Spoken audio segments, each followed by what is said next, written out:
은혜 받으실 하나님의 말씀은 이사야 9장 1절부터 7절 말씀입니다. 이사야 9장 1절부터 7절 말씀입니다. 구약 977면 전후에 있습니다.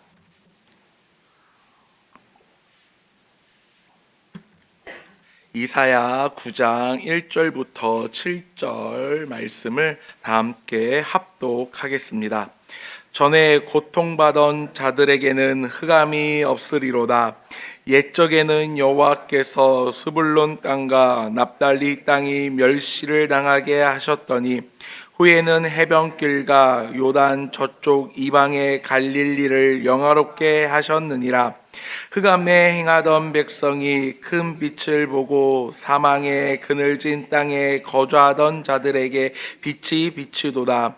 주께서 이 나라를 창성하게 하시며 그 즐거움을 더하게 하셨으므로 추수하는 즐거움과 탈취물을 나눌 때의 즐거움 같이 그들이 주 앞에서 즐거워하오니 이는 그들이 무겁게 맨 멍에와 그들의 어깨의 채찍과 그 압제자의 막대기를 주께서 꺾으시되 미디안의 날과 같이 하셨음이니이다.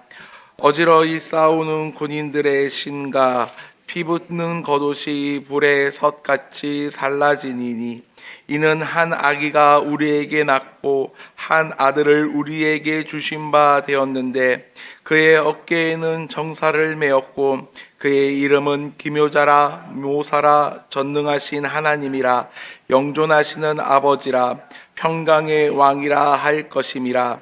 그 정사와 평강의 더함이 무궁하며 또 다윗의 왕자와 그의 나라에 군림하여 그 나라를 굳게 세우고 지금 이후로 영원히 정의와 공의로 그것을 보존하실 것이라. 만군의 여호와의 열심히 이를 이루시리라. 아멘. 할렐루야. 이 시간 어둠 속에 비친 한 악이라는 제목으로 함께 말씀을 나누도록 하겠습니다. 성경은 언제나 희망을 가장 절망적인 자리에서 이야기를 합니다. 이사야 9장의 배경도 그렇습니다. 이 말씀은 평화롭고 안전된 시대에 주어진 약속이 아닙니다. 북이스라엘은 이미 아수르에 의해 멸망되었고 남유다 역시 침략의 공포 속에서 하루하루를 버티고 있던 때였습니다. 사람들은 빛을 말할 여유가 없었고 내일을 꿈꿀 힘도 없었습니다. 삶은 점점 어두워졌고 신앙은 현실 앞에서 흔들리고 있었습니다. 이사야는 바로 그 자리에서 빛을 이야기합니다. 전에 고통받던 자들에게는 흑암이 없으리로다. 이 말은 현실을 부정하는 낭만적인 위로가 아닙니다. 오히려 현실을 정확히 직시한 후에 선포된 하나님의 선언이며 약속입니다. 성경은 어둠을 어둠이라 부르면서도 그 어두움이 끝이 아니라고 분명히 말하고 있습니다. 사랑하는 성도 여러분들, 우리의 인생도 그렇습니다. 신앙생활을 하다 보면 밝은 날보다는 어두운 날이 더 길게 느껴질 때가 있습니다. 기도해도 상황이 달라지지 않고 말씀을 붙잡고 있어도 현실은 여전히 우리를 짓누르고 무겁게 누르고 있습니다. 그때 우리는 종종 나에게 질문을 던집니다. 하나님은 지금 어디 계시는가? 하나님이 나와 정말 함께 하고 계시는가? 라고 질문을 합니다. 이사야 9장은 바로 그 질문을 대답하고 있습니다. 이 본문은 단순히 한 시대를 위로하는 말씀이 아닌 모든 시대를 관통하는 하나님의 구원 방식을 보여주고 있습니다. 하나님은 언제나 어두움이 가장 짙을 때 가장 분명한 빛을 준비하십니다. 그리고 그 빛은 어떤 사상이나 제도가 아닌 한 아기로 오신 왕이었습니다. 이사야는 먼저 이스라엘의 상태를 이렇게 묘사합니다. 흑암에 행하던 백성, 사망에 그들진 땅에 거하던 자들이라고 이야기를 합니다. 이것은 단순한 정치적 암흑기를 말하고 있는 것이 아닙니다. 이스라엘 백성들의 어떠한 생활의 태도와 환경을 이야기하는 것이 아닙니다. 그들의 영적인 상태를 가르치는 표현들입니다. 성경을 읽다 보면 간혹 이런 표현들이 등장을 합니다. 흑암과 같았다, 어두웠다, 저녁이었다 라는 표현들이 등장을 하는데, 그런 표현들은 단순히 시간을 이야기하는 것이 아닌 이스라엘 백성들의 영적 상태를 이야기하는 것입니다. 하나님을 떠난 백성의 삶은 결국 어두울 수밖에 없습니다. 빛이 없고 어두울 수밖에 없고 앞이 보일 수 없는 것을 성경은 이야기합니다. 그러나 놀라운 전환이 일어납니다. 큰 빛이 비추도다. 여기서 중요한 점은 백성이 그 빛을 찾아 나선 것이 아니라 그 빛이 그들을 비췄다라는 사실입니다. 이것이 복음이고 구원입니다. 인간이 하나님을 찾아 나선 것이 아니라 하나님께서 인간에게, 우리에게, 나에게 찾아 내려와 주셨습니다. 이 빛은 점진적인 개선이 아닙니다. 조금씩 좋아지는 것이 아닌 단절을 가져오는 빛이었습니다. 그 어두움을 한 번에 뒤엎는 빛이었습니다. 어둠과 빛은 공존하지 않습니다. 빛이 오면 어두움은 물러갑니다. 이사야가 말하는 구원은 상황이 조금 나아지는 정도가 아닌 존재의 상태가 바뀌는 사건이었습니다. 또한 이 빛은 특정 계층이나 준비된 사람들에게만 비춘 것이 아닙니다. 부자나 부유한 자들에게만 비춰진 것이 아닙니다. 갈릴리라는 표현이 의미하듯 이곳은 이방 문화가 섞인 변방이었습니다. 중심이 아니라 주변이었고, 선택받은 자들이 있는 곳이 아닌 소외된 자들이 거했던 곳입니다. 그런데 하나님은 바로 그 자리에 빛을 비춰 주시겠다 말씀하십니다. 사랑하는 성도 여러분들, 이것이 우리를 향한 하나님의 사랑의 방식이며 구원의 방식입니다. 우리의 인생이 중심에서 밀려나 있는 것처럼 느껴질 때 하나님은 오히려 그 자리를 구원의 출발점으로 삼아 주십니다.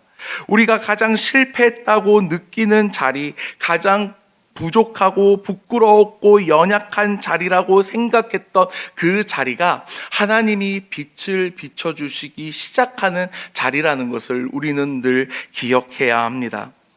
이사야는 이어서 구원이 가져오는 변화를 구체적으로 설명하고 있습니다. 그들이 무거운 멍에와 어깨의 채찍과 압제자의 막대기를 꺾으셨음이니라. 아멘. 이 표현은 단순한 위로가 아니라 해방의 선언입니다. 멍에는 종의 상징입니다.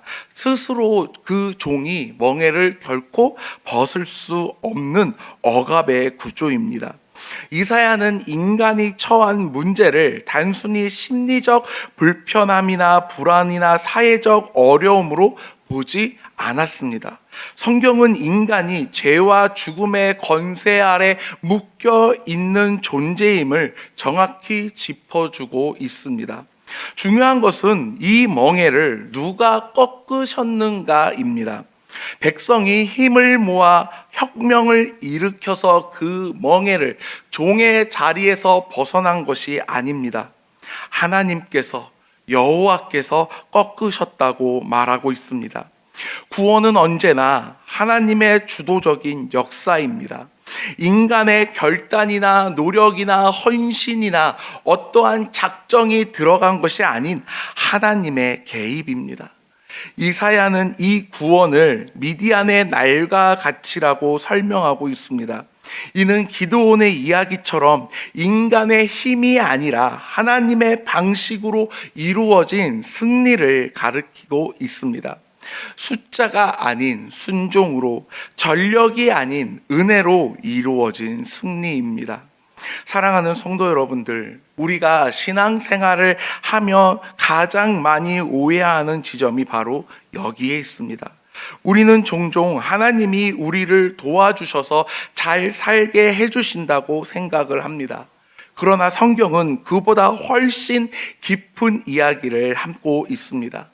하나님은 우리를 돕는 분이 아니라 우리를 건져내 주신 분이십니다.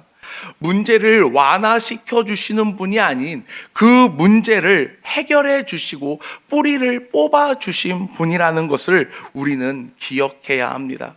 사랑하는 성도 여러분들, 우리를 변화시켜 주시는 분이 하나님이시며 그 하나님이 지금도 우리와 함께 하십니다. 그 하나님을 붙잡고 나아가시는 사랑하는 인천중앙교회 모든 성도 여러분들이 되시길 축복합니다. 계속해서 이사야서 9장은 이렇게 이야기하고 있습니다. 6절 말씀을 함께 읽겠습니다. 6절입니다.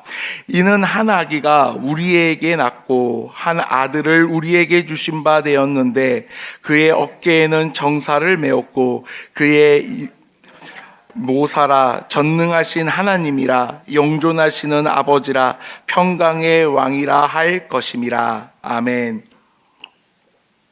구원의 방식은 놀랍게도 연약한 형태로 나타납니다. 강력한 왕이 일어나서 이스라엘 백성들을 구원한 것이 아닙니다. 이스라엘의 메시아 사상 중에 가장 큰 문제점은 강력한 지도자가, 강력한 왕이 일어나 자신들을 구원해 줄 것이라는 그 사상을 가지고 있었다라는 것입니다. 그렇기 때문에 이스라엘 백성들은 예수님께서 이 땅에 오셨을 때 예수님의 강력한 능력으로 로마를 끝장낼 것이라고 생각했습니다. 하지만 예수님께서 십자가에 죽으실 때 그 자리에 있던, 그리고 모든 이스라엘 백성들은 예수님이 메시아가 아니라는 것을 이야기합니다. 오늘 본문 말씀을 보니 하나님께서 이스라엘 백성들에게 그리고 우리에게 보내주실 왕은 강력한 왕이, 어떠한 전략이, 전쟁에 뛰어난 왕이 아닙니다. 울음소리를 내는 아기로 보내주셨습니다. 그러나 그 아기에게 붙여진 이름들은 결코 연약하지 않습니다. 기묘자, 모사, 전능하신 하나님, 영존하시는 아버지, 평강의 왕. 이 이름들은 이 아기가 단순한 인간 왕이 아니라 하나님 자신임을 선포하고 있습니다.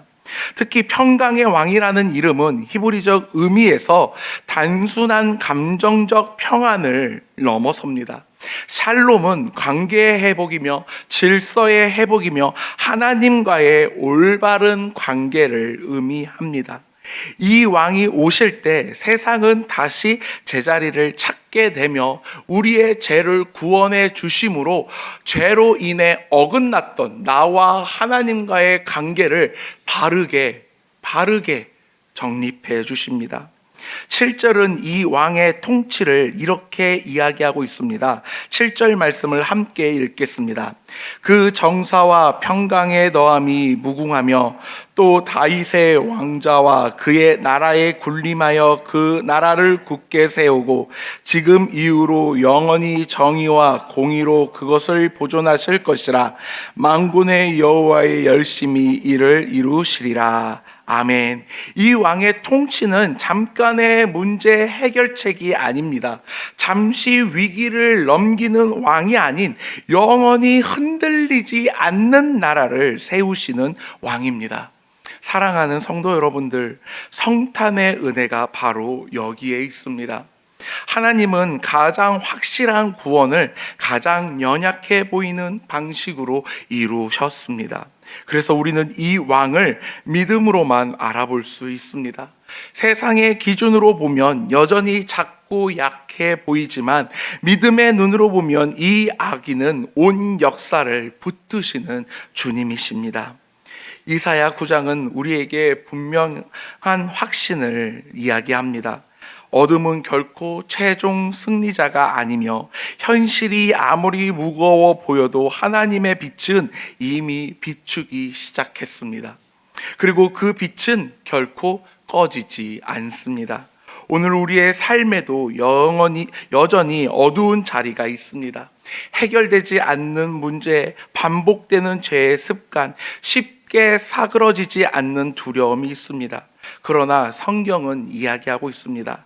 한 아기가 우리에게 났다. 이 사실은 변하지 않습니다. 우리의 상태가 아닌 하나님의 약속이기 때문입니다. 사랑하는 성도 여러분들, 우리는 어둠을 부정하며 사는 사람들이 아니라 빛을 붙잡고 어둠을 통과하는 사람들입니다. 이미 왕은 오셨고 그 나라는 지금도 확장되고 있습니다. 우리의 오늘이 완전하지 않아도 그분의 통치는 흔들리지 않습니다. 예수 그리스도 우리의 왕을 신뢰하며 오늘을 살아가시는 인천중앙교회 모든 성도 여러분들이 되시길 축복합니다. 어둠 속에서도 빛을 바라보며 두려움 속에서도 평강의 왕을 의지하며 걸어가시는 우리 인천중앙교회 모든 성도 여러분들이 되시길 축복합니다. 기도하겠습니다. 은혜와 사랑이 많으신 하나님 아버지, 감사합니다. 제 종이었던 우리를 구원하시기 위해 이 땅에 아기 예수 그리스도를 보내주신 하나님의 은혜와 사랑을 우리가 받았습니다. 그 은혜와 사랑을 우리가 무엇으로 보답할 수 있겠습니까? 하나님, 우리가 어두움 속에서, 절망 속에서, 두려움 속에서 그 아기 예수를 붙잡고 나아가게 하여 주시옵시고, 우리와 함께 하시는 왕이신 평강의 왕 예수 그리스도를 붙잡고 하나님과 평화를 누리며 평강을 누리는 하나님의 거룩한 자녀들이 되게 하여 주시옵소서. 우리의 삶은 어렵고 힘들지만 예수 그리스도를 붙잡고 나아갑니다. 오늘 하루의 삶 속에서도 예수 그리스도를 평화의 왕을 붙잡고 나아가오니 우리의 삶의 평강을 샬롬을 허락하여 주시옵소서. 감사합니다. 모든 영광 아버지 하나님께 올리며 예수님의 이름으로 기도합니다. 아멘.